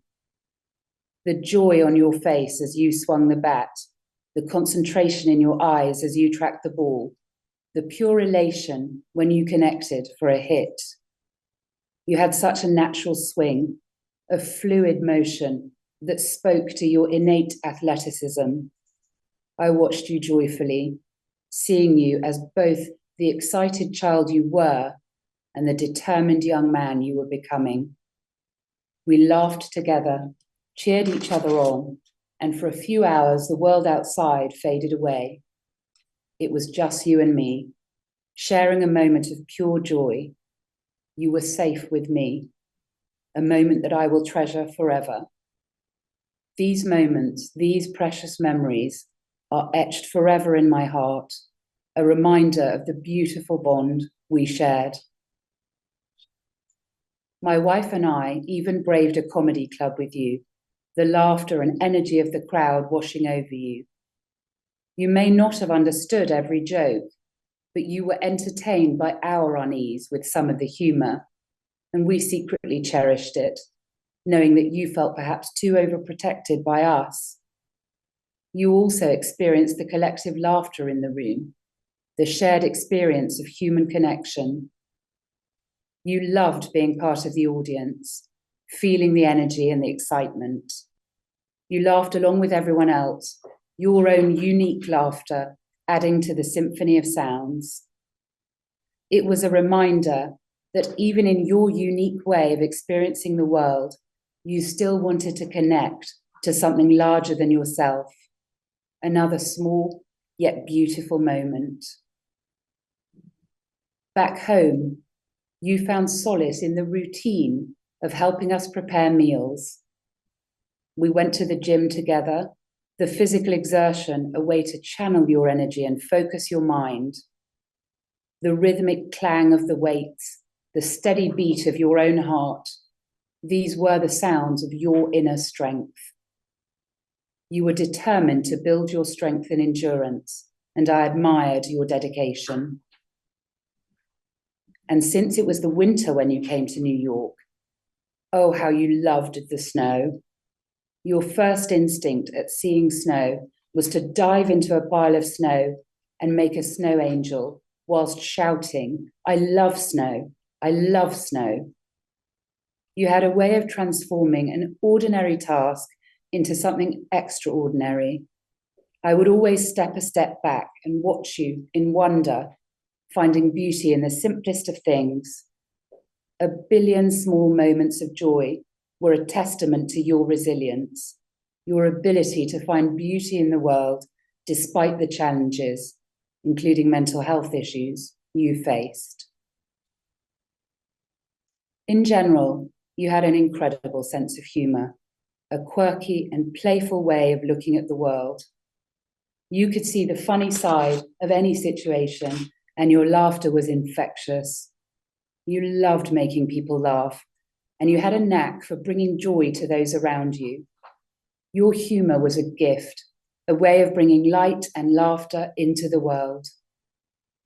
You were also incredibly kind and compassionate, always willing to help others in need. You had a big heart, and you cared deeply about the people in your life.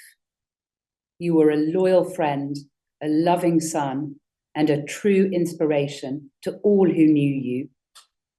You taught me the true meaning of empathy, of seeing the world through the eyes of others. But the world, my dear son, did not always see your beauty, your intelligence, your kindness.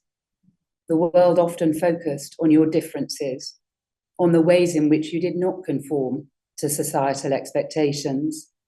And this, my son, is the greatest tragedy of all. A world so focused on conformity. Why, I ask myself over and over again, why did this have to happen? Why was my beautiful, loving son denied the support he needed to thrive? Why do we live in a world where autistic individuals are so often marginalized and misunderstood? The answers, my dear son, are complex and multifaceted. They lie in the systemic inequalities that permeate our society, in the lack of funding for autism services and those dually diagnosed with other conditions, and in the pervasive stigma that surrounds neurodiversity. They lie in the fear of difference, the discomfort with those who do not fit neatly into predefined boxes. But your legacy, my son, will be one of change. Your memory will forever be a beacon of light, guiding us towards a more inclusive and accepting world, a world where every autistic individual is valued, respected, and supported, a world where your light continues to shine brightly, illuminating the path towards a brighter future. We will fight tirelessly to ensure that no other autistic or dually diagnosed individual suffers the same fate as you. We will advocate for increased funding, for better training, and for greater awareness of the unique challenges and strengths of autistic or dually diagnosed people. We will push for a world where neurodiversity is celebrated, not stigmatized, and where every autistic person is given the opportunity to thrive. We will fight for a world where autistic children are not forced to fit into a mold that does not suit them, where they are not judged for their differences, where they are celebrated for their unique ways of being. We will fight for a world where autistic adults are given the support they need to live independently, to pursue their passions, to contribute their talents to society. We will fight for a world where autism is not seen as a burden, but as a different way of experiencing the world, a way that is just as valid and valuable as any other. We will fight for a world where autistic individuals are not seen as less than, but as fully human, deserving of love, respect, and dignity. We will fight for a world where your memory serves as a reminder of the incredible potential that lies within every autistic individual, waiting to be nurtured and unleashed. My dear son, your life was a gift. You taught me about love, compassion, patience, and the true meaning of acceptance. You showed me the beauty in diversity, the strength in vulnerability, the power of human connection. You taught me to see the world through different eyes, to appreciate the nuances and complexities that others often miss. And though your time on this earth was tragically cut short, the impact your life had on your family in the UK, the USA, Zimbabwe, South Africa, Australia, and New Zealand is immeasurable. Your legacy will live on in the hearts of those who loved you, in the memories we cherish, and in the fight for a more just and equitable world. I will remember all the moments we shared, from when you were a child running carefree at the old castle to young adulthood, talking and texting and simply sitting together, watching the world go by. All the moments were precious, a reminder of the deep bond we shared. You will forever be a part of me, my dear son. Your spirit lives on in every beat of my heart, in every breath I take. You are the sun that warms my soul, the moon that guides me through the darkness. My dearest son, I love you beyond words. May your soul find peace, and may your legacy be one of hope, acceptance, and progress. With eternal love, your father.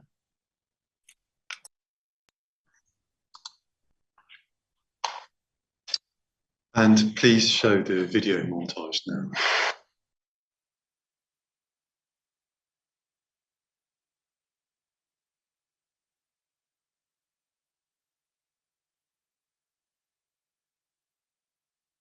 Hi YouTube, I'm having my day off of Sports Star today. It's true, I'm having it off.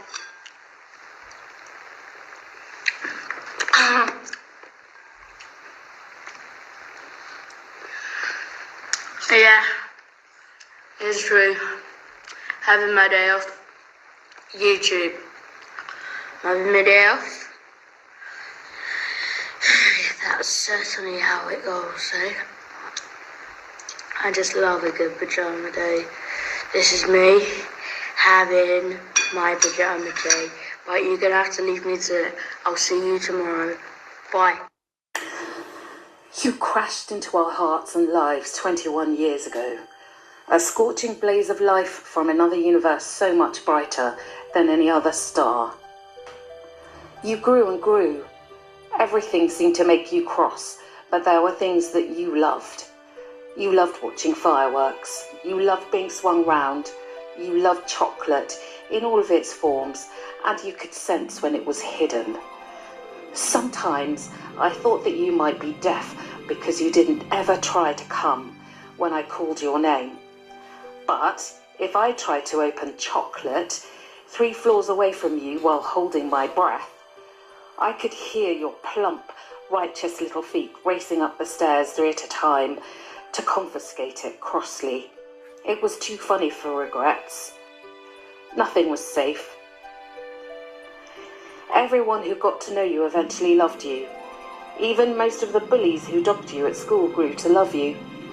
You taught them to regret their haste and to see you. Your forgiveness humbled them and changed them. I don't ever recall one single unkind word from you. You never blamed. This song is dedicated to everybody who wants a place to live in. No. Four faces that's contigo desanimado. Four faces that's contigo desconfiado. Four faces that's contigo desconfiado. Yeah, man. Faces that's contigo desesperado. De noite ao de dia, a luta é o dia. E o povo avança, depois da vala será cantado. Depois da vala, aleluia. Depois da vala, ainda é ligado. Depois da vala, ainda é ligado.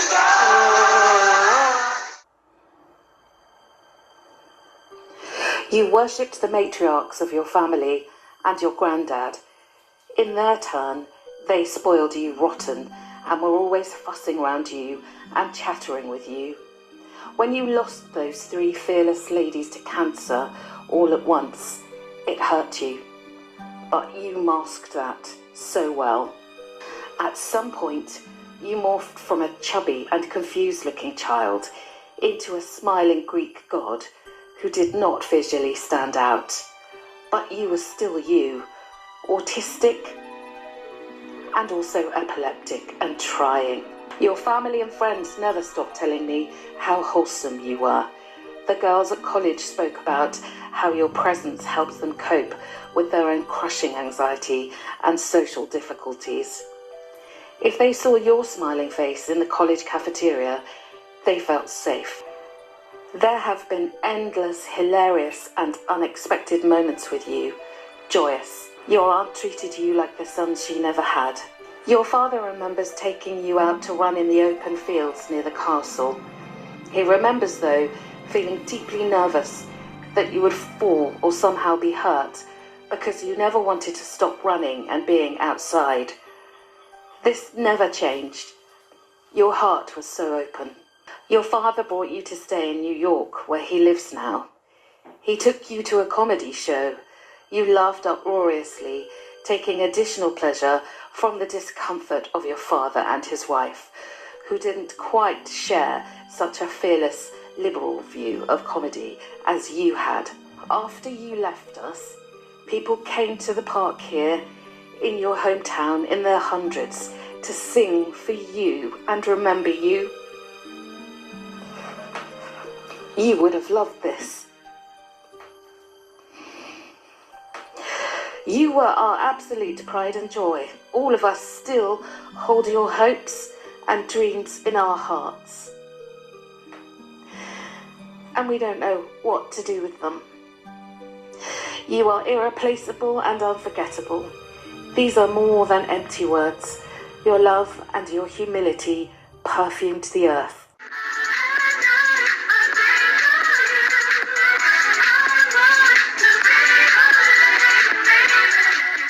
Bye.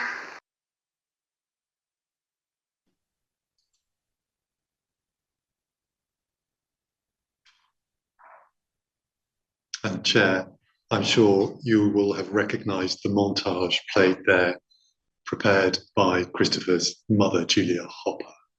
And that is the end of that account.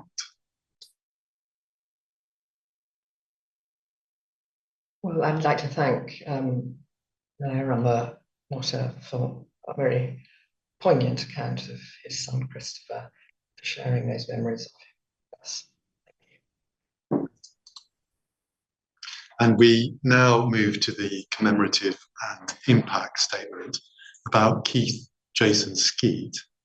It's provided by Christine and Keith Skeet, his parents, and also by Tara and Natasha, his sisters.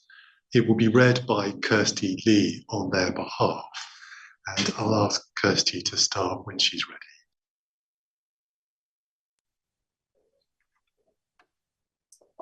This is the commemorative and impact statement of Christine and Keith Skeet and their daughters Tara and Natasha in respect of their son and brother Keith Jason Skeet, known as Jason. How can you share how much you are hurting, because that hurt is so deep you can't explain it? I died that day, and only a part of me lived because of the love of my daughters. However dark it gets, I think of them. Jason always looked out for his sisters and would be angry if I also left them. Jason was looking forward to fulfilling his dreams. Jason shared his many hopes and dreams for the future. He had achieved one of them. He cracked his teeth and wanted to have them capped. He got over this fear of the dentist to achieve this 4 weeks before his death. He was elated that he had now completed his treatment. He could not stop smiling. He never had the chance to go on to achieve any more of his hopes and dreams for the future, as they all died with him. Jason did not want to die. He wanted to live and to see his daughter grow up. Jason had so much to live for and to continue to fulfill his dreams. Our hearts were broken on the 28th of November 2001 and can never recover. As a family, we have each had our difficulties, coping, managing such a loss of a son and brother. One of our difficulties is trying to understand and having to accept the death of Jason that could have been prevented. My son, a brother, a father who his daughter will never be able to get to know her father. Mental health staff and services seem to be able to make and change the rules as they go along.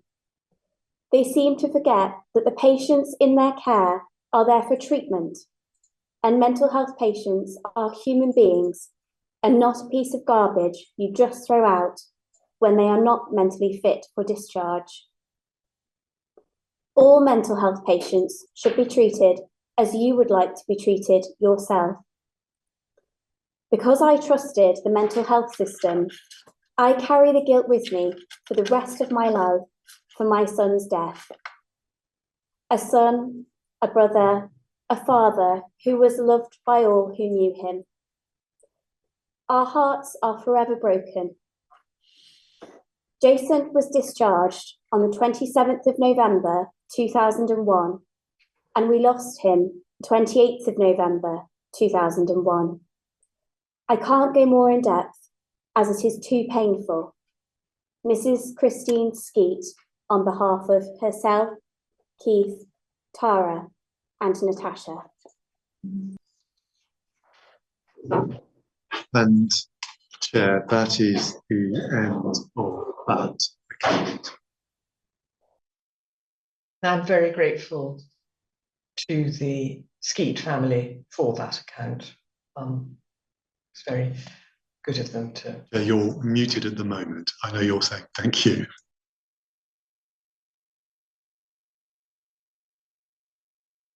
I was saying that I'm very grateful indeed to the Skeet family for that account.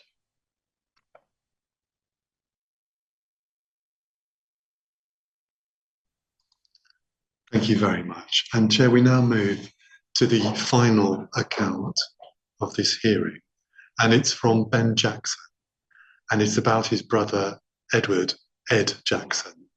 It will be read on Ben's behalf by Rachel Troop. And when Rachel's ready, I'll ask her to start reading.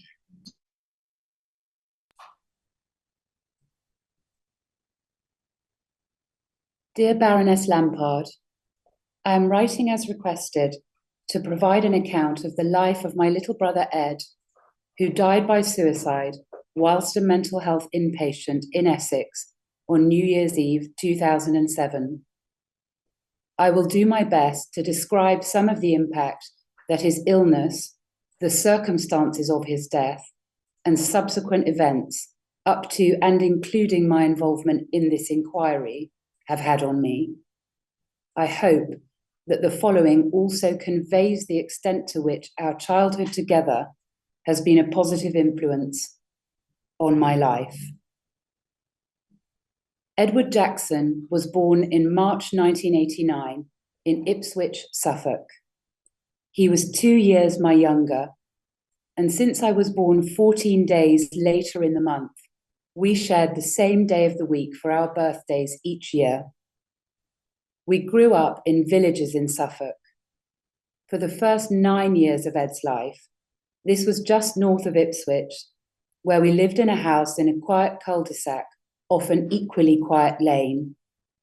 We went to the village primary school, which we often walked to and from together through the churchyard, which abutted our back garden. In our village, we learnt to ride bicycles, to rollerblade, to play football. Ed was so good at football. He played in midfield for a local league team and was player of the season on at least one occasion. We played with friends in our houses and in the woods and fields around the village. We built dens in ditches and played roller hockey and football in the road and on the verges outside our house. We embarked on the digging of a hole to China. We collected conkers from the horse chestnut trees in the churchyard and cured them in vinegar or in the airing cupboard. Ed diligently painted the glass patio doors of the dining room in mud. We played badminton in our front garden, and Ed attempted to cultivate a menagerie of wild spiders, which he numbered in lidless margarine tubs in the back. One day, we collected all the frogs we could find, 6, to keep as pets in a sandpit that we had filled with tap water. Us not really understanding how frogs worked, and them being unable to escape, they drowned overnight. We set fire to anything to hand with the help of the sun and a black plastic magnifying glass. I remember Ed sitting cross-legged, facing a lavender bush, perfectly still, surrounded by bees. He broke his arm when he slipped out of the 2 big shoes I had lent him so that he could try climbing the wrong way up the slide of a climbing frame. He made a heartfelt declaration of love for Tina Turner on the occasion of her 60th birthday. At some point during primary school, Edward became Eddie. He expedited this change by insisting on us saying Eddie 5 times for each transgression. Around the end of primary school, we moved to another village in Suffolk. Here we attended high school from our respective ages 11 to 16. By the end of this period, he was Ed. Our curious fire setting graduated with us to include lighters and petrol and aerosol cans. We invented a game called fire hockey. We quit learning to play the piano at similar ages and before attaining any real proficiency at it. But I can remember him playing in the Hall of the Mountain King on electric guitar at breakneck speed. Encouraged by neighbouring children, we learnt to fish. Our favourite venues included the moat of an Elizabethan hall, which was full of tench, and a small, slow river, which was full of pike and perch. We spent days on end at these places, and the memory of them is perfect in my mind. We saw our first kingfishers flying past us. I remember hunkering down on the banks of the river during a summer thunderstorm, while Ed, unfazed, looked on condescendingly. He was brave and comfortable outdoors. To get to the part of the river that we knew, we had to cycle 5 or 6 miles, which meant tying our rods to our bikes. As we grew older, we cycled further from home and faster. We tried to trigger 30 miles per hour speed traps on a tandem. As the front passenger, I would try to scare him by driving up the verge or swerving wildly. As the rear passenger, he would stand on the pedal suddenly, lifting me out of the saddle from the extra resistance. Car drivers always seemed benevolent towards us, smiling approvingly as we inconvenienced them. We grew more teenaged.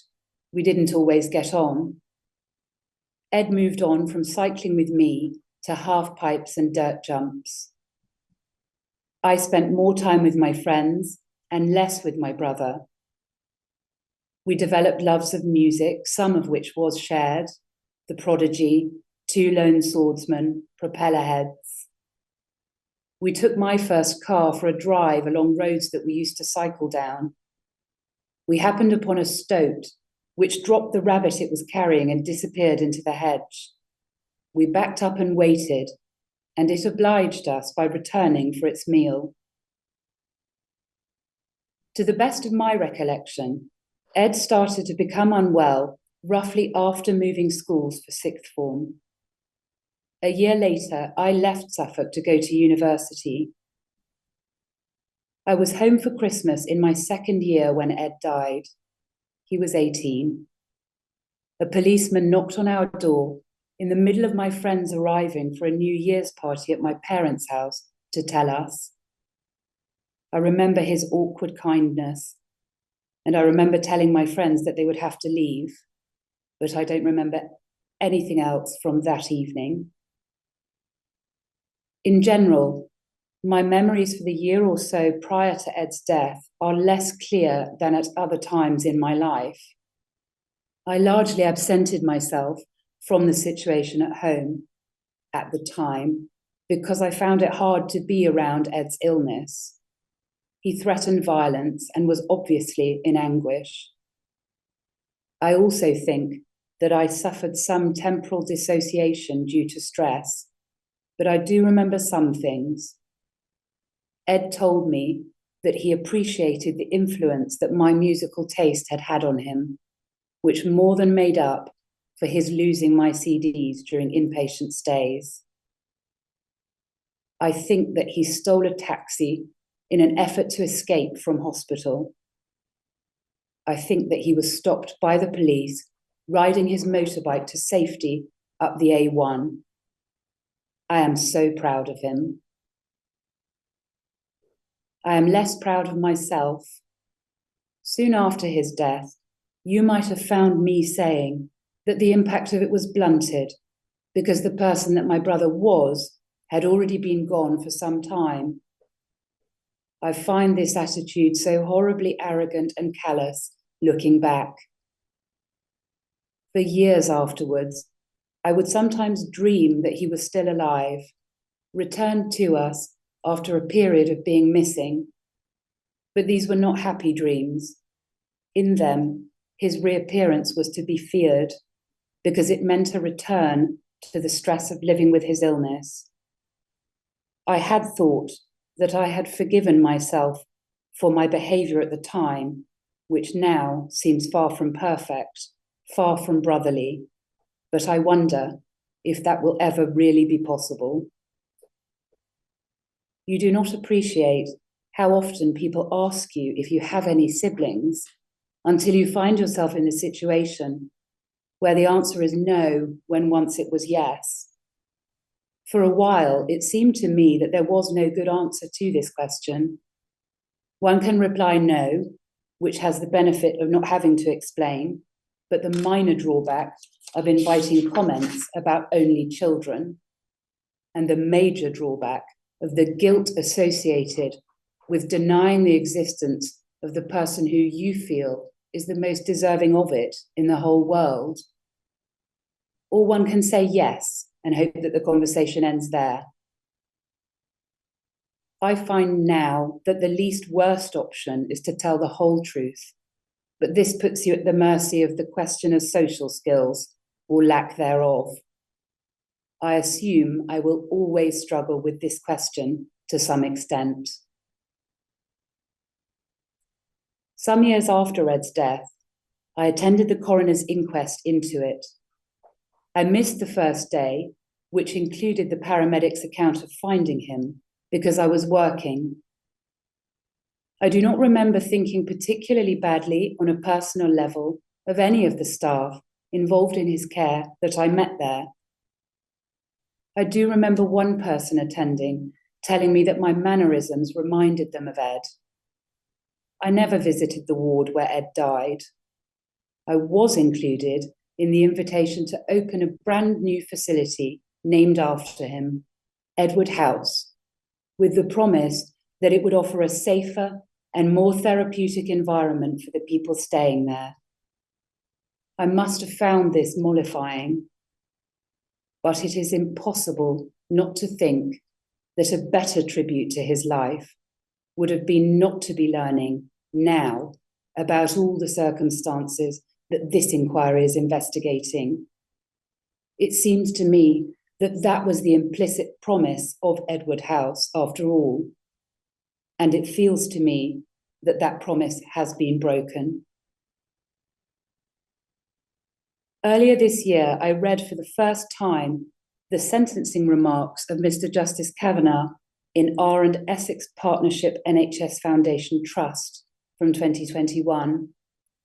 They include this passage: each of the people to whom I will refer in greater detail in a moment died by their own hand by hanging in one of the Trust's mental health wards. But it does not follow that they really intended to commit suicide. It is often the case that such attempts are made as a cry for help without the desire to actually die. It has been nearly 17 years since Ed's death. In that time, on occasion, I have fallen into thinking of just how desperate and desperately lonely he must have been on that New Year's Eve. Christmas time, away from home, his life in that moment presumably not looking remotely like anything he had imagined. These thoughts had become less frequent as time passed, but reading the remarks above brought them back with extra devastating meaning. I think that at the coroner's inquest, I was told that Ed wanted to get home from hospital so that he could go fishing with his brother. But this memory is so unclear that I don't know if I trust it or not. I do know for sure, as I write this letter, that I would very much like to go fishing with him. Yours faithfully, Ben Jackson. And Chair, that is the end of that account.